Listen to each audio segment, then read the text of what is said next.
Salut Internet, j'espère que vous allez bien, moi ça va. Je suis Tyrone Ian Carter, Social Media Manager. J'aide les entreprises et les particuliers à tirer profit des réseaux sociaux et à en gagner de l'argent. Nous sommes toujours dans notre concept, la causerie.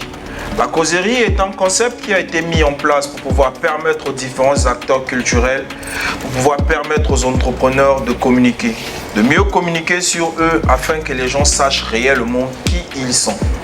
Aujourd'hui, nous sommes du côté du point final, à la rencontre de l'un des meilleurs DJ de la capitale pétrolière. L'homme, il n'est plus à présenter, il a gagné de nombreux concours par-ci, par-là. Aujourd'hui, on va apprendre de ses avantages, des difficultés qu'il a eu à rencontrer dans le milieu du mix. L'homme aujourd'hui comme ça, il se fait appeler DJ Shatta. Roulez!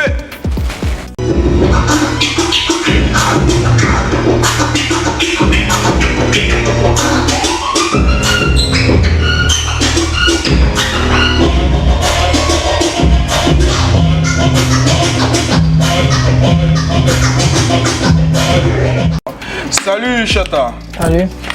Comment vas-tu? Ça va et vous, tranquille? Et si tu peux déjà essayer de te présenter pour les personnes qui ne te connaissent pas, est-ce que déjà DJ Shatta, c'est ton vrai prénom? Non, de manière civile, je m'appelle Osuka Ponogo Noan Logan, entre parenthèses DJ Shatta pour les intimes de la nuit et du boulot que j'ai fait. Les intimes de? De la nuit en fait. Ok, d'accord. Tu as un parcours assez étrange, assez ordinaire, parce que pour ceux qui ne te connaissent pas, nous qui avons quasiment plus ou moins eu l'opportunité de te connaître, on a vu comment tu as eu à progresser. Et aujourd'hui, on va essayer un peu de discuter, essayer de parler de toi afin que les gens sachent réellement par quoi tu es passé. Parce que beaucoup, derrière les téléphones, derrière leur smartphone, ils se disent que le mix, c'est facile. Donc déjà, si tu peux déjà essayer de nous dire réellement exactement à quand as-tu commencé le mix? Ouais, d'accord, bon. On dit toujours, il y a le don et il y a le talent. Moi, j'ai les deux en même temps. Ouais. Voilà. Et moi, je commençais à mixer en 2014. Voilà. 2014 à 2016, c'était mes années d'apprentissage. Voilà, on va dire mes années de formation. Voilà. Mais de 2016 à maintenant, c'est mes années professionnelles. C'est les années où les gens m'ont connu. J'ai commencé à mixer à l'époque, c'était au champ, un snack bar qu'on appelait le 58. Après là-bas, je me suis déplacé pour le visa. Après le visa, je suis allé à Vita Vie. Après, je suis allé au Air Force One. Après, je suis allé au Vertige. Là où j'ai démarré une carrière aussi assez compliquée là-bas parce que là-bas, c'est vraiment là-bas où je me suis beaucoup plus amélioré. Là-bas où j'ai eu mon concours DJ. Après, le point final m'a contacté et aujourd'hui, je suis maintenant du côté du point final. Parlons de ton concours DJ. Ça s'est passé quand? Ça s'est passé comment? Il y avait combien de personnes qui ont participé avec toi et à combien était estimée la somme? Je me souviens aussi, il y avait un concours DJ au niveau de l'Iguane. Est-ce que c'est le même concours DJ? Voilà. Est-ce que tu peux D'abord, dans cette même année, on a eu deux concours. On a eu le concours à la Villa. À la Villa, je n'étais pas gagnant. À la Villa, c'était le défunt Cissé, personnel, qui avait remporté ce concours. Après, on avait eu le concours à l'Iguane. C'est à l'Iguane que j'ai remporté. Je crois qu'on était à 12 DJ. Là, il y avait tous les meilleurs DJ de la ville. Voilà, Direct, Perry, Dan, un peu tout le monde. Voilà, Marquez et tout. Un peu, même les grands aussi, il y avait des grands. La somme était estimée à 300 000. C'était une manière pour nous de s'exprimer devant le public. Voilà. Et on va pas dire que c'était un truc de chance ou de grâce, non. J'ai dit il y a le don et il y a le talent. Moi j'ai les deux. Donc je suis allé, je me suis exprimé comme j'ai pu m'exprimer. Et les membres du jury ont constaté en moi que j'avais une petite fou, voilà. Et puis automatiquement j'ai remporté le prix. Ok. Mais les concours te poursuivent tout au long de ta carrière. Tout récemment, tu viens encore de gagner une compétition au niveau de, du Wakanda Beach. Tu as le don, comme tu le dis, tu as le talent. Aujourd'hui, est-ce qu'il y a aussi, parce que dans le milieu, gagner apporte toujours des frustrations, certaines personnes ne comprennent pas, certaines personnes disent ouais et autres et tout. Est-ce que tu peux déjà essayer de nous parler des difficultés que tu rencontres dans ce milieu afin que plus on essaie aussi de comprendre les avantages que tu as dans ce milieu? Bon, les avantages que j'ai dans ce milieu, c'est quoi? Moi, je n'ai pas d'affinité on va dire, légère avec certaines personnes. Voilà, je suis quelqu'un de très humble, voilà, je suis respectueux. Je ne suis pas arrogant comme certaines personnes le disent. Voilà, juste que quand tu ne me connais pas, tu vas avoir une autre image de moi. Dans ce milieu, c'est compliqué parce que les concours qu'on fait là, même les participants là-bas, entre nous, il n'y a pas une certaine harmonie. Parce que là, on est en mode concurrence. Voilà, on va dans un concours, donc c'est un peu compliqué.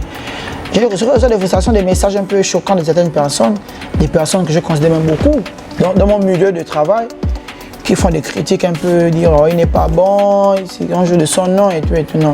D'abord, avant d'avoir ce nom, d'abord j'ai créé ce qu'on appelle mon image. Voilà.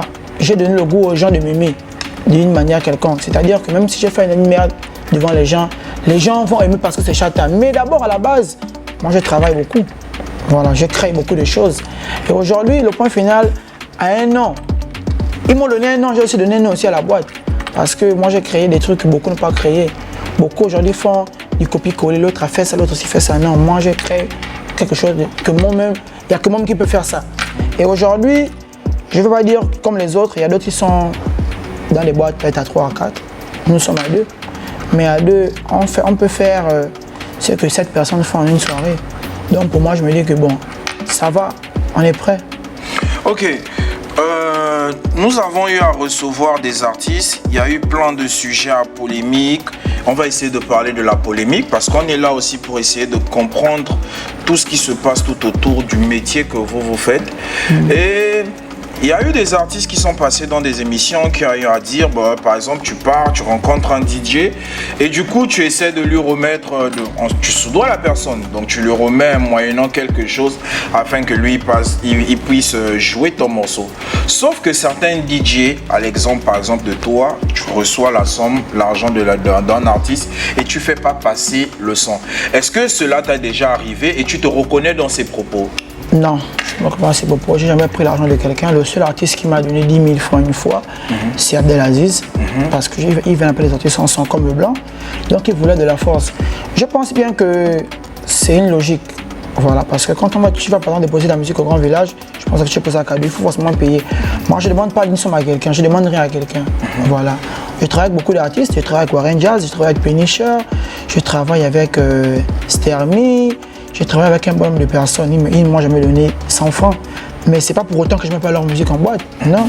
Pas plus tard qu'hier, mon grand frère Warren Jazz m'a envoyé ses morceaux avec les Georgia et tout le reste. C'est les sons que j'ai commencé à jouer depuis hier. Punisher également. Tout un bon nombre de personnes, je mets leur son. Je n'ai pas de point avec quelqu'un sur affaire d'argent. Je demande pas l'argent à quelqu'un. Et toujours restons dans la polémique. On a cru comprendre que la musique aujourd'hui, elle est en train de varier, les tendances sont en train de changer. On est dans du amapiano et aujourd'hui on se rend vraiment compte aussi que les artistes gabonais sont en train de changer de tendance. Il y a beaucoup de plagiat, beaucoup de remix. On ne comprend plus trop vraiment ce qui se passe tout autour.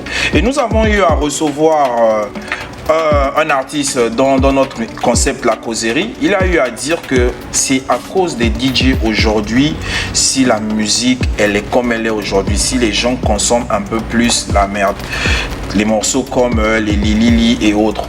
Est-ce que toi tu te reconnais dans ces propos? Faire de la chose, mais c'est les DJ, gars. Hein, la famille, c'est les DJ qui jouent les morceaux. Même le problème c'est que vous les DJ, c'est vous qui jouez les morceaux médiocres en boîte. Le public s'habitue à ça. Et après, vous êtes surpris que non, pourquoi, oh machin, les chansons comme les Balili, bah machin, ça marche. Mais c'est vous les DJ qui jouez ça. Ça rentre dans la mémoire du public et puis voilà. Donc c'est vous qui habituez le public abonné à la bêtise. Donc après, il ne faut pas être surpris que pourquoi, machin. Ah les gars, c'est la réalité, hein, c'est comme ça. Tu arrives en boîte, tu as de 21h à, je sais pas, à 6h. On te joue les machins de TikTok, avec les fautes et les balles, vous placez les gars. Arrêtez ça. Hein. Bah ouais les gars, il faut être réel un peu. Bon, dans certains propos, je crois qu'il y a des gens qui ne font pas parler leur réflexion d'abord. Premièrement, quand Amapiano c'est une tendance que tout le monde aime. Voilà, c'est une tendance qui est aimée par beaucoup de personnes. Voilà. Amapiano est sorti, je pense, pendant le confinement. Quand on a découvert Amapiano réellement, c'était dans le confinement. Et après, ces artistes-là qui viennent dire on écoute du Lili dans des boîtes de nuit, c'est les DJ qui font en sorte que ça marche. Mais d'abord, aujourd'hui, de base, on a plusieurs réseaux sociaux, sociaux en fait. Tu as TikTok, TikTok là-bas, c'est une application des immatures. Voilà. Aujourd'hui, tout le monde fait sortir, mais sur TikTok parce que TikTok a plusieurs vues. Voilà. Je ne veux pas dire que c'est un mauvais morceau. Le frangin, il a eu son inspiration, il est allé en studio, il a développé. L'oiseau rare, quand l'oiseau rare est sorti, l'oiseau rare c'était la question de Shatta Wale. On a au moins écouté 4-5 morceaux, c'est les reprises de Shatta Wale. C'est les reprises de plusieurs artistes qui fait sortir. Mais on ne peut pas dire que ça ne fait pas de lui qu'il est bon. Si c'est une manière pour lui de se faire connaître, au lieu de tout un chacun, on va l'encourager. Voilà. Les artistes comme, par exemple, je vais citer comme Mox. Mox, c'est un frangin. Moi, je ne suis pas pour mettre Mox. J'ai vu son interview. Bon, ce qu'il a dit, moi, je ne me reconnais pas. D'abord, Mox a eu son temps de règne. Voilà, il y a un temps de règne pour tout un chacun. Moi, j'ai mon temps de règne. Avant moi, il y a eu les Daouda qui ont eu leur temps de règne. C'est pas qu'ils ne sont plus dans le règne. Ils sont toujours là. C'est toujours des grands frères. Ils ont toujours la maintenance là, mais ils ne sont plus en vue comme nous maintenant. Aujourd'hui, si on peut appeler Daouda, c'est quand il y a des grands, il y a une grande soirée. Bon, voilà, on a besoin d'un grand. On appelle Daouda. Ça ne veut pas dire que nous ne sommes pas bons. Non, mais c'est parce qu'il a une certaine expérience que nous, on n'en a pas encore. Voilà. Maintenant, aujourd'hui, Mox a eu son temps. Aujourd'hui, c'est le temps de du Papito, c'est le temps de l'Ozora, c'est le temps des Boloko, c'est le temps de Fetindo, c'est tout le reste. Je pense qu'il n'y a qu'encourager les autres. Il n'y a pas à dire que la musique n'avance pas à cause des plagas. Ça, j'appelle ça de la faiblesse. Voilà. Mais il y a aussi des propos, vraiment des propos durs qu'on a eu à comprendre. Que les DJ, vous êtes là à demander des atalakou, vous êtes là en train de faire des atalakou, vous jouez quasiment, les mots étaient vraiment forts, vous jouez quasiment au mendiant parce que vous êtes là toute une soirée en train atala pour pouvoir recevoir quelque chose ou des clients. Est-ce que aussi vous vous reconnaissez dans ces propos? Déjà, moi je pense qu'il y a certains qui sont un peu trop farfelus parce qu'il y a l'artiste et il y a le DJ. Vous voyez, certains DJ peuvent être une star, mais normalement, à la base, l'artiste est la star. Mais ici, tu as l'impression que non, le DJ, lui, c'est une star, l'artiste est star, le manager est star. Bon, après, on ne sait plus qui est qui. Du coup, quand tu arrives en boîte, le frangin, il te voit, il ne veut pas jouer tes morceaux. Mais quand tu n'es pas là, il joue tes morceaux. L'inconvénient, c'est compliqué, les gars. Chacun doit se mettre à sa place et puis voilà. Et puis les DJ, là, l'histoire d'Atalakou, ils ont coupé les chocos. Arrêtez ça, vous êtes payés chaque fin du mois, les gars. Fouta Crédit, waouh! Achetez votre crédit Move ou Libertis par Airtel Money. Composez étoile 150, étoile 3, étoile 10, dièse, code commerce, Fouta, montant, référence de votre numéro Move, iLibertis, mot de passe Airtel Money. Fouta Crédit, waouh!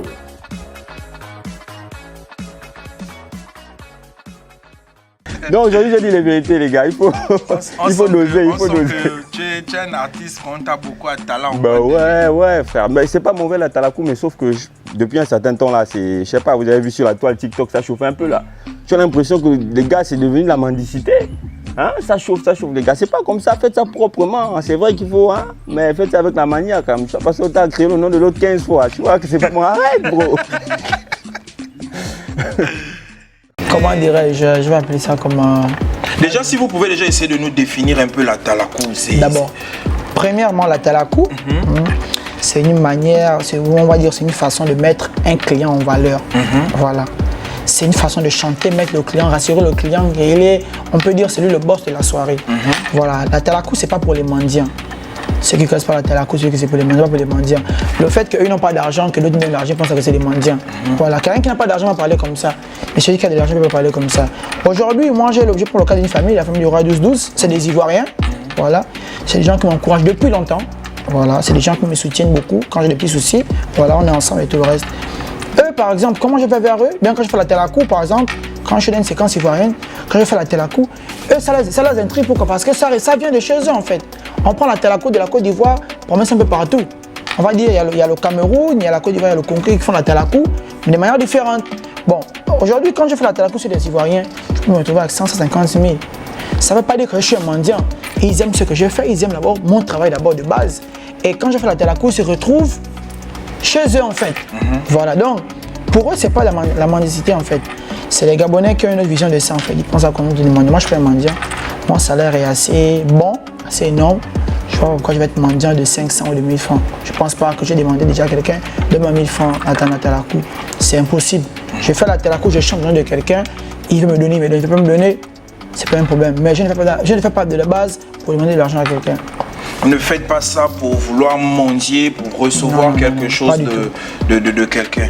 Et aujourd'hui, DJ Chata, est-ce que vous avez des projets niveau national, international, par exemple des festivals, comme on constate avec les autres un peu au niveau d'Afrique du Sud et autres? Est-ce que vous avez des projets par exemple de sortir pour pouvoir réaliser quelques prouesses? Est-ce que vous pouvez déjà essayer de nous parler des projets futurs à venir? Oui, mes projets futurs à venir, oui. Ma carrière ne va pas seulement se limiter ici, au Gabon. Après, c'est pas gentil, voilà. Je vais aller ailleurs, forcément. J'ai des projets à sortir d'ici. On va pas trop dire oh, tel jour, non, parce que vous connaissez le village, on peut t'attacher et puis voilà, tu bouges pas. Enfin, il y a des projets. Moi, je me limite pas seulement qu'au Gabon. Même au Gabon, j'ai des projets, mais il n'y a pas de moyens d'accompagnement ici. Parce qu'en un mot, le DJ au Gabon n'est pas valorisé comme il se doit. Il est valorisé à un juste niveau. Sans oublier qu'on a besoin de DJ un peu partout. On ne peut pas faire un concert s'il n'y a pas un DJ. On ne peut pas faire un mariage s'il n'y a pas un DJ. En fait, il y a tout ça, il y a plusieurs événements là où il consiste à avoir forcément un DJ. Mais aujourd'hui, le DJ n'est pas valorisé, le DJ est pris, je ne sais pas comment dirais ça. En fait, il est derrière. Donc, pour moi, même si je me décide aujourd'hui que bon, je vois un collectif de DJ, bon, on va faire un show ensemble. Est-ce que ça va marcher? Est-ce que les gens vont s'accrocher? Ou bien est-ce que les gens vont se poser des questions? Ah, ils vont aller nous faire quoi là-bas en fait? Donc, tu vois, il y a un peu tout ça. Alors que si c'était comme d'autres pays, par exemple, aujourd'hui, on voit. Tu vas au Canada, tu vas en France, il y a des DJ qui font des festivals. Ouais. Ils remplissent tout un stade en fait. Voilà, le Dauphin. Tu as vu? Il y a beaucoup. Ils remplissent tout un stade.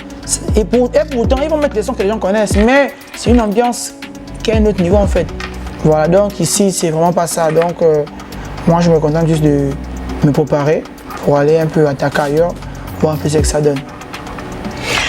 Attaquer ailleurs, un message fort, vraiment des phrases qui sont vraiment encouragées.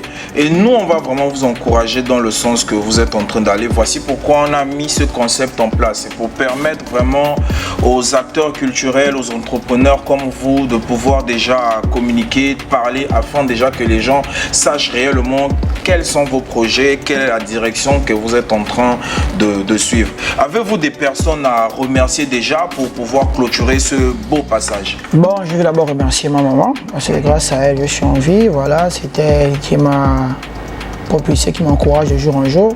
Ouais, maman Sandra, big up là-bas. Je vais également remercier mon patron, parce que grâce à lui, aujourd'hui, j'ai un nom. Voilà, grâce à sa structure, j'ai un nom. Monsieur Noël. Je vais remercier mon gérant qui est Issa, qui est un grand français qui m'encourage beaucoup, qui me donne beaucoup de conseils. Voilà, il y a lui Chris qui est là. Il y a ma famille Nouvelle Tendance, voilà, mes frères depuis des années qui m'encouragent aussi. Il y a la famille du Ray 12-12, comme je dis, des Ivoiriens, voilà, qui me propulse aussi de l'avant, qui me donne des bons conseils. Il y a tout un bon nombre de personnes, voilà. On va remercier qui? J'ai des grands frères comme Moustaraf, qui me donnent des photos, qui me donnent des photos. Voilà, c'est la famille.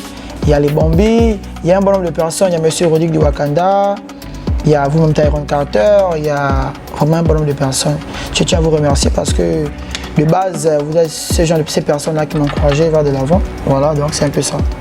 Nous comme ça, on va pas oublier notre sponsor officiel.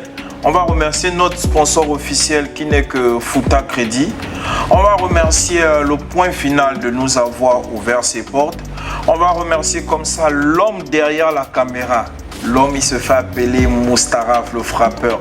On va remercier Carter Bling qui est de l'autre côté.